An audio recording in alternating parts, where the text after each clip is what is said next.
Despite objections from several factions of the Youngstown state community, Congressman Bill Johnson this afternoon was selected as the university's 10th president. His contract is for 3 years. At a news conference after the vote, Congressman Johnson answered his critics, promising an all-inclusive campus, regardless of political, religious, or personal affiliations. The next YSU president is our top story tonight at 10. Most of the 100 people at this afternoon's YSU trustees meeting opposed the hiring of Bill Johnson as president. One sign read, "Reject Johnson, save YSU." When trustees chairman Michael Peterson announced that public comments would be taken at the December meeting, faculty union spokesman Mark Vopat interrupted. Perhaps with the news and the people around, you might just want to accept a few comments or at least answer a few questions before you make this important decisions. When the trustees adjourned into executive session, alumnus Ashley Orr, YSU's only Rhodes Scholar, led a public comment session outside the meeting room. And we are objecting to the fact that the board made this decision last Thursday in an emergency meeting. What was the emergency? Both Ashley Orr and Mark Vopat were later asked to address the trustees, but whatever they said failed to sway the board. And by an 8-1 vote, with Molly Seals the only no, Bill Johnson was hired, which drew the ire of those at the meeting. I'm going to introduce to you our president of Youngstown State University, Bill Johnson. Bill Johnson did not attend the trustees meeting. His only public appearance was at a news conference afterwards.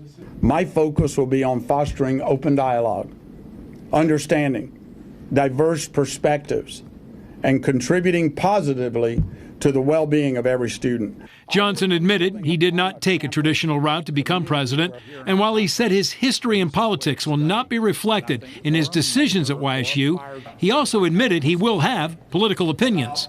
Everybody's got their hair on fire because they think I'm going to bring my politics here.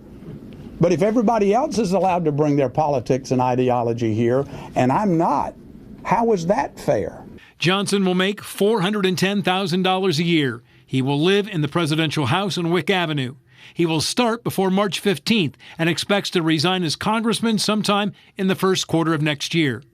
Concerning YSU's large enrollment of international students, Johnson wants more to replace the retiring baby boomers.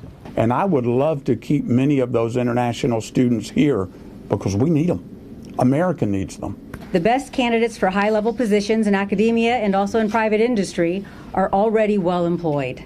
Trustee Anita Hackstead explained that the search was done in secrecy because people qualified to be university presidents want it that way.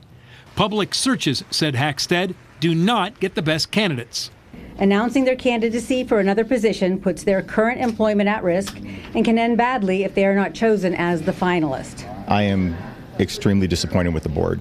Mark Vopat says if Johnson believes in a diverse, inclusive community, he should have said so to everyone. If that's truly what he believes, then he should be willing to stand up in front of students and take their questions and say that directly to the community, to the YSU community.